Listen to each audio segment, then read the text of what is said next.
Hey guys, what's up? Welcome to Off the Cuff. This is where we ask your burning questions to various pastors and leaders here in the church. I am here today with our guest, Clayton Small. He's the pastor of Ark Youth. We're gonna ask him a whole bunch of questions about youth, and this is all off the cuff. He has no idea what's coming. How are you feeling? That's a dangerous, to give you that authority in my life. It is. It's very dangerous. And I have a bunch of questions, Clayton. Great. All right. First one is, I'm gonna open up with something a little bit differently.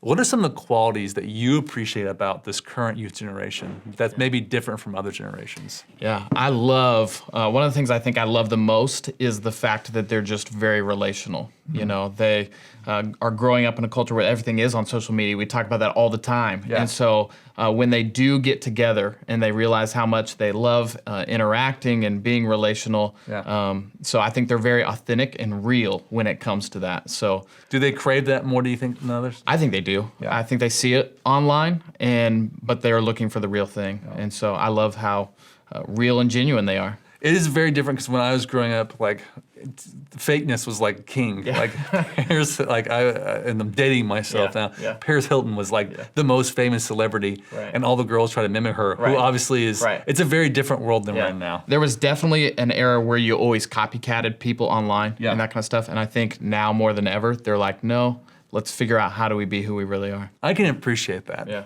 Authenticity and realness and connection. Yeah. It's definitely better than, I feel like, high school when I was growing up was not great. Yeah. I was not a fan of high school. I was like, we wouldn't go back. It's like all fake, but this generation sounds better. Okay, what are the qualities you think that are different or unique? Like, you know, we talk about what we appreciate, but what's different about this generation than like even maybe you can relate to your generation or generations you've experienced in the past?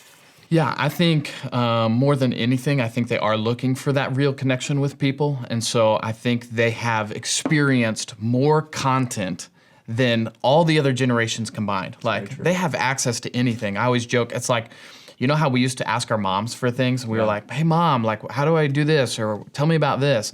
Now they just ask Google, right? And they just, all their content is found online. And so I think that presents a challenge in and of itself. I think it gives them more access than any generation has ever experienced. But I also think it creates a different element to parenting. You know, if they're finding all their answers on the internet, then how do you as a parent engage them in a way and provide that input into their life and find intentional moments to still speak into that? It's a different world. That's a really good point because I grew up with the internet was just starting when I was in my teen years. So like we didn't know, I didn't even know about Google until I was in college. Yikes. So nowadays it's changed because, and I know most parents who are around my age and older, we go to mom and dad, we go to our teachers, we go to our pastors. They were our source of information. Information was kind of like at this pinnacle at the top. So now that's all shifted. How as a parent do I navigate that world? Well, I think one of the things to think is like they're getting content from all kinds of places, but that doesn't mean it's actually good. And we know that. Like, you know, it used to be you had to find something that was credible before you would read it and believe it. Now it's exposure to all different kinds of walks of life and points of view. And so I think as a parent, the best thing to do is not try and keep up. Like, they're not looking for you to be the most relevant, trendy, I know all the answers. I mean, they come up with words these days that are like, and they add them to the dictionary, you know? They add words based off social media to the dictionary. So I don't think the goal is to keep up with all the content and know everything that it is that they know. I think it's just to stay involved. And so, you know, even if you feel like you're out of the loop or that it's challenging or hard to understand or what social platform are they on, I think the goal is to just ask them questions, hey, you know, stay involved, stay engaged consistently, and I think that helps you parent. And that's one of the questions I had too, is like, you know, I have a hard time as a parent connecting with my teen. What do you say to that parent? How do I connect with them? Because I don't understand the TikToks. And I don't understand. Neither do I. And I'm a youth pastor, so it's okay. I don't understand like some of the shows they watch. You know, how as a parent, and I'm trying to connect with my teenager. How do we find points of relatability, or what does that look like? Yeah, I think it could look different for, you know, the type of student that you have, but I think one of the things to keep in mind is, and I've used this before, but you know, how old are your girls? They're 6 and 4. Yeah, so the older they get, the less they do things because you're like, I'm Matt Clayton, I'm dad, I say so, right? Right. And the older they get, the more they're looking for a relationship. Right. And so I really think at that 6th grade level, 7th, 8th grade level, you start crossing the line where it's no longer just because I said so. It's like, show me a relationship. I've used this before, but 3 years ago I bought a car and I called my dad and asked my dad, what he thought about the car, what, should I buy this and all. I didn't do that because he was my dad and he has the authority, Right. positional authority in my life to say, you're a grown man with your own family, you should buy this car. And so, but what he did was he relationally invested in my life. And so I think just being intentionally relational with your student, whatever that looks like, find time, where you can get them to put down their phone and go do something with them, take them out to ice cream, do things that are engaging them relationally, not just as a parent. Obviously, it's the chores. Obviously, it's the get up, you got to go to school. It's the get ready for practice and do your homework and all those things. But find time intentionally to just be relational. Those moments where you're just like, hey, I just want to go, let's go grab some ice cream. Let's go, I'm going to go take you to a movie you like. I'm going to go take you to something you enjoy, and we're just going to do it together. Yep. And especially when life is so busy, to be able to find those times. And I tell parents all the time, take your kids to breakfast on a Friday morning before school. You have multiple kids, just grab one kid each Friday and take them to breakfast on the way to school or something that just says, I care, I'm here, I'm involved. That's something that my wife and I have done with our little ones. They're young, but we've, sometimes I'll take one of them out, like my oldest daughter, and we'll just go grab Chick-fil-A alone together.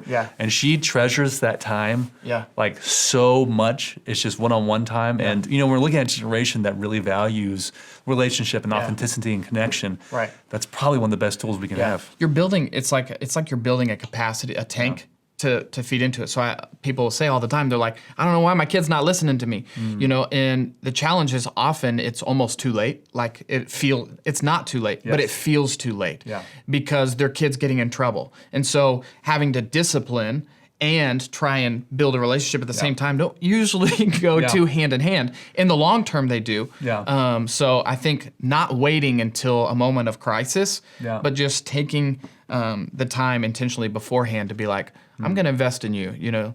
That way, then when you discipline, it's not.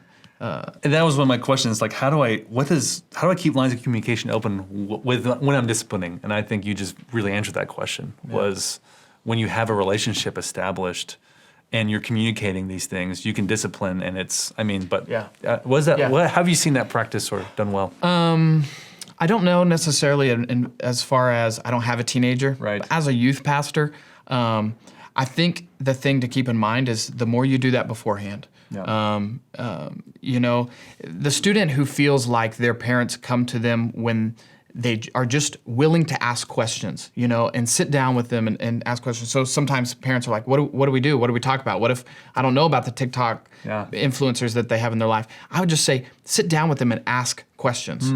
Hey, who's this friend? Hey, and let them teach you and let them show you. But do that before the heat of the moment, discipline. What about judgment on that? Sometimes you're asking these questions and the relatability is not there, or maybe I ask a question, I get an answer I really don't like. What would be your advice to a parent on that? Because usually it's like instantly like you freak out and you want to control. Like, you like this person? Right. You shouldn't like them. You listen to that guy? Yeah. Like, what in the world? Yeah. That's a good point. I think when a student is coming to you and they're opening their heart to you and their heart is in the right place, it merits a different response than they came home past curfew on a Friday night kind of judgment. Right. And so I think if you keep that in mind, it's like if you're trying to engage in a relational conversation and they open up and share something intimate or personal or whatever, and you pounce on that, that is instant code for like, I'm never doing that again. So I think in those moments, if they're coming to you, being honest and being open and their heart is in the right place, you have to take that and discuss it. Consequences and things can come later. Because you want them to maintain those open lines of communication. Now, if their heart's not in it, if their heart's not in the right place and they're being defiant or disobedient or intentionally doing something you told them not to do, that's a different story. Yes. Then you can come in and bring quote unquote judgment. Right. Yeah. Judgment. The wrath of Matt. Yeah, the wrath of Matt. I'm prepping. All right, how do I invest in my teen's spiritual walk and life with the Lord? What does that look like to you? That's good. I'm a youth pastor, so I hate saying this, but I'm going to say it. The first one is like, they make them come to church. Yeah. There are so many things that we make our students do. And I know in like our generation when we were growing up, a lot of, the philosophy or the mindset kind of set in that says, like, I want to let my kid make their own choices and their own decisions. Like, I don't want to influence them or tell them how they should believe, because those kind of people, they just run off and they lose it all. Right. I think we had a fear of like, because maybe we felt like we were all, or people before us felt like they were just pressured into doing, you're going to do the church, and that's what we do. And the reality is you can't make the choice for them no matter what. Right. Like, they're going to make their own choice or decision. And it kind of goes back to like that capacity building we were talking about a minute ago. It's like a gas tank in a car. And, just because you have a gas tank doesn't mean you have gas to go anywhere. Right. But you want a gas tank in your car, otherwise you're not going to go anywhere. Right. And so it's kind of like that gas tank. I feel like as parents and youth pastors, our job is to help build that fuel tank, the capacity, so that when they are ready to make that choice and fill it up, it's on them. But we've done what we could do to build that tank. Yeah. They say, like, and I don't always love statistics, but they say that 50% of teenagers who actually come to church will lose their faith when they go to college. Right. And that's of the ones that come. Yeah.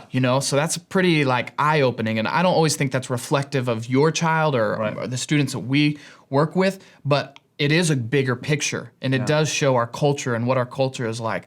And so I would say make them come to church, because you're helping build that tank that they can fill up when they choose and when they're ready. Yeah. And if their heart is in the right position to receive. And so make them come to church. We make them do a lot of things. Yeah, we do. We make them go to school. Right. And it's the most important thing in their life. It's the only thing. I mean, homework, is it important? Yes. But does it last for eternity? No. Sports, are they awesome? Does it help them build relationships and friendships and learn how to operate in our society? Yes. But does it last for eternity? No. Yeah. And so I think at the end of the day, we, without being too strong, it's like we have to sit down and say, what's the most important thing for my student to get while they're in my household? And if they don't receive it in your household, it makes it harder when they go to college to try and pour it in, or when a lot of people go looking when they have kids one day. Yeah. It's more difficult because there's a lot of rewriting of your story and in your past and things to overcome. So that's very the more you can pour that into them at a young age. And that was going to be one of my questions was, like, my teen doesn't want to go to church. What do I do? Yeah, you make them. You make them. And that doesn't, our culture's not like that anymore. Yes. And it's so almost like, can I even say that? Is that allowed? But you do. I mean, if you have authority over them. I mean, my dad always said, hey, if you're mooching off my money, you're living under my household, then you play by my rules. Yeah. And that was one of his rules. Was one of them, we go to church no matter what. Yeah. And we all served, which was interesting. But then I look now at my brother and my sister, and we grew up in a pastor's household, and half those time those kids end up crazy. Yeah. But we're all now, serve the Lord. Yeah. You're 50% of the way there. Crazy. Let's just throw crazy away. But we're all serving the Lord. Right. And we're all in healthy relationships and marriages. Yeah. And like I look at our family and go, hey, we actually did. Yeah. Mom and Dad didn't do too bad. I think some of the challenges are people will come back and say, well, my kid didn't have any friends there. Yeah. And the challenge would be, but if they don't keep coming, they're not going to make any friends there. And the kind of kids you want your students to be influenced by, I guarantee you, although they're not perfect, just because they go to church, you want them influenced by students who go to church. Yeah. They might come out and they might get in the car and you say, what did you learn? And they're like, nothing. And you're like, yeah, really, I know you didn't learn nothing. Yeah. And so I think it's just one of those things you continue to help build that discipline and that consistency in their life, and when they need it the most, it will be there for them. Yeah. So when a student comes one time and so I'm not going back. No, give it another shot, give it another chance. And I think as parents we have the right to do that, like you said, because it's an authority position and a relational influence. Yeah. You can't just be your kid's best friend. No. Right? We know that doesn't work. You can't be pure ice cream and giggles and no judgment. But you also can't just be positional influence by the time they're 17 and 18 saying, I'm Dad, I said so. Yeah. And so that's where I think the balance comes in. You want your kids, when they get back in the car after going to church for the first time or not interested, there is a part where you lean into the positional authority of your parent parenting and you say, but we're going to keep going. It's going to be okay. And then you lean into the relational side and say, hey, I hear you. I know it's tough to go into a large room and sit where you don't know anybody, but I promise if you stick it out, I'll help you. It'll be okay. You know. So that's a really good point. It's a both and, not either or. Do you feel like in your experience working with parents and with teens that parents usually fall in one or the other categories? I feel like, for the most part, people do the best thing they can, you know? So there's no faulting people for how it comes out. It's we're all trying to figure it out. I feel like the pendulum swings one way or the other. And so we'll pray with students or we'll work with students, and you can tell instantly sometimes that their parents are one side of the pendulum. In other words, they're only their kid's best friend. So look at me and my mom, we're hanging out at this concert, and you know, or you know, my dad and I don't talk, you know, and just it's this way. My dad's too busy, you know, I got all this going on. And so I say try and stick in the middle of that, you know, pendulum swing. Try not to get too far to one side or the other. Balance it, you know. That's a lot of good stuff. What's one challenge, the biggest challenge you feel like that's facing this current generation right now? Oh, the biggest? The biggest. The biggest. And you can only choose one. Only choose one. I think knowing who or what to follow. We talked about all the influences that they have in their life. You and I haven't even dealt with, I think, half the influences that these kids have dealt with by the age of 15. I totally agree. I didn't know who half of course my parents got me very sheltered, which was unfortunate. But you're totally right. Like I had no idea who anybody was. 'Cause it was, I was new to the world. When I hit high school. So I think in that is showing them what's worthy of being followed, who's worthy to have influence in your life or speak into your life. And so, you know, who or what it is to follow. The good news is we talked about them looking for authentic and real. That's a good thing because God is real, you know, and his power when he works in our lives is very real. And so when they see it, they know it for what it is. You know, they see the fake, they see all this and that. And so I think that's a good thing for this generation because at the end of the day, even though they have a lot of influences speaking into their life, when they see the real deal, they know what it is. And so that is just asking for God to work in this next generation. I really believe that will happen, you know? That's I love that. Who to follow is probably one of the biggest, because I agree. There's there's millions of people. It used to be you had very few people to follow. There's very few influencers, and they're all on cable television, that kind of stuff. And now they're everywhere, constantly talking to you about what you should do by and everything. In fact, shameless plug, we're getting ready to launch a series called Influencer for our students. Because you know, even in Scripture, you find a lot of people, you know, even Pilate at Jesus's, you know, when Jesus is getting ready to be put on the cross, was influenced by the people around him. The Jews were, you know, cheering and shouting, crucify him. And Pilate's like, are you sure? And he was influenced by them, you know, in different situations. So we're going to talk about what it's like to be influenced and how do you have the right influences in your life. So that's awesome. That is a nice shameless plug. One last question before we go. What's one thing you wish you would have known as a teenager now? Like if you could go back to Clayton, 16, 17-year-olds, go back in future, go, Clayton, just learn this one thing, bud. Like, I loved high school. I really did. But every week when I walk into the high schoolers to hang out, you know, high schools to meet with our students, I'm like, you couldn't pay me to go back here, you know? But one thing I wish I would have known is, I always think about this from a ministry perspective. It's like, I really believe the high schools, the junior highs, are one of the greatest mission fields in the world. And so, every day our students get up and go to school with hundreds, well, not in the middle of global pandemic, but when we get back to normal, is they go into school with hundreds of people every single day. So the opportunity for relationships, connection, all that is huge compared to you go to an office and maybe you work with 20 people or whatever, you know. So the opportunity to interact and engage, it's a great place to be. And I really believe that God could use them. If I would have known, I always think if I could be me now and go back there, I would have crushed high school. Like, you know, it would have been. Yeah, I agree. You have a very different perspective now than you did back then. And the perspective comes in knowing who you are. And so we talk about most of the time, we're always telling teenagers something to do with their identity. This is who God made you to be. This is who you are. Because the second they embrace, this sense of belonging and I have purpose and God has called me, the better they are at high school, the better they are at junior high, the more secure, the more established. And so I think for most parents who are watching who have students, if the more you can speak into your student a sense of belonging, they have a purpose, and you can affirm the potential you see inside of them. You can mobilize them and push them into higher levels of living, greater purpose and all that, is the better your student is going to be. The more successful they'll be at saying no to the parties. The more successful they'll be in their schoolwork. All those areas are influenced out of the spiritual condition of who they are. And so I love that we get to speak into that. I love that we get to do that. So. I love that point, because I agree. Because if I go back to high school, I'd probably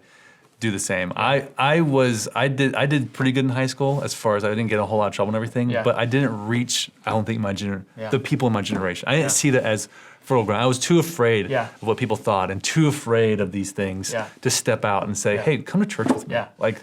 And how impactful that could have been. It's great mission field. And we walk into the school, and our students walk into the school. I walk into the school as a 31-year-old man. And I walk in, and I'm like, what are the people thinking? What is, and so the more we can help our students overcome that fear and that anxiety.